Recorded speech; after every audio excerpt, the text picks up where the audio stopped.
Hello everyone दोस्तों, मैं अरुण शर्मा। आप देख रहे हैं द सोच। दोस्त इस वीडियो में बात करने वाले हैं महाराष्ट्र में दोबारा से जो घमासान मचा है।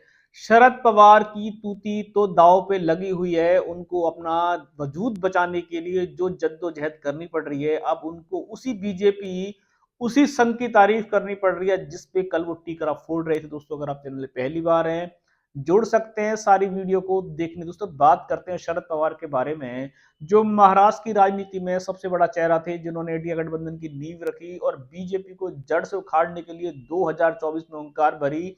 पर सबसे बड़े धराशायी शरद पवार हुए। उनके भतीजे ने उनकी पार्टी को तहस नहस करके सारी पार्टी अपनी नई बना ली, उन्हीं का चुनाव निशान तक यूज कर लिया और शरद पवार एक तरीके से देखते रह गए। ना उनको पद मिला, ना जिम्मेदारी मिली, यहां तक कि हार का टीकरा भी उनको फोड़ना पड़ गया। अब उन पे सियासी हमले जारी हैं कि उनके जो छोटे मोटे विधायक, उनकी पार्टी जो बची है, उसको अजित पवार देखा जाए तो तोड़ने के लिए फिर तैयार हो चुके हैं। बीजेपी उन पे डोरे डालने की तैयारी कर रही थी, जिसके चलते शरद पवार ने अपने सियासी दांव चल दिया। उन्होंने सोचा कि अगर मेरे विधायकों को बीजेपी और अजित पवार ही तोड़ लेगी तो इससे पहले वो बीजेपी में ही साथ में क्यों ना शामिल हो जाएं। इसके चलते उन्होंने देखा जाए तो संघ की तारीफों के पुल बांध दिए। उन्होंने कहा कि बीजेपी को जिताने में जितना बड़ा हाथ संघ का है, उससे बड़ी ताकत कोई उनके पास थी नहीं। बीजेपी संघ के सहारे महाराष्ट्र में जीती है। संघ की विचारधारा बहुत सही है, वो लेके चलती है, सबको जोड़ के चलती है।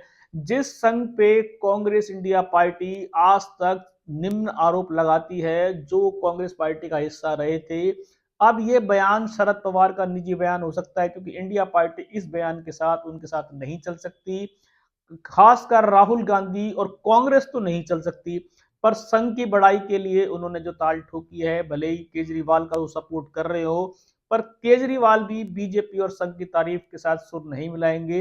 पर मुद्दा यहां है कि शरद पवार अब करें तो करें क्या। उनकी पार्टी का वजूद बचने के लिए उन्होंने एड़ी चोटी का जोर लगा लिया है। पर विधायक हैं कि जो मानते नहीं हैं, वो बीजेपी और अजित पवार के बहकावे में आ रहे हैं। वो चाहते हैं कि बीजेपी की मेहर बनी रहे और उनके विधायक बीजेपी में भले ही ज्वाइन कर जाएं, पर बीजेपी का एक अंदरूनी हिस्सा रहें। इससे पहले भी उन्होंने किसानों के आंदोलन के बहाने नरेंद्र मोदी जी से दिल्ली के निवास स्थान पर मुलाकात की थी, जब भी सियासी गलियारों में चर्चा था कि शरद पवार कोई दोबारा से नया दांव खेलने की तैयारी कर रहे हैं, पर शायद बीजेपी के साथ उनकी कुछ बात नहीं बनी थी।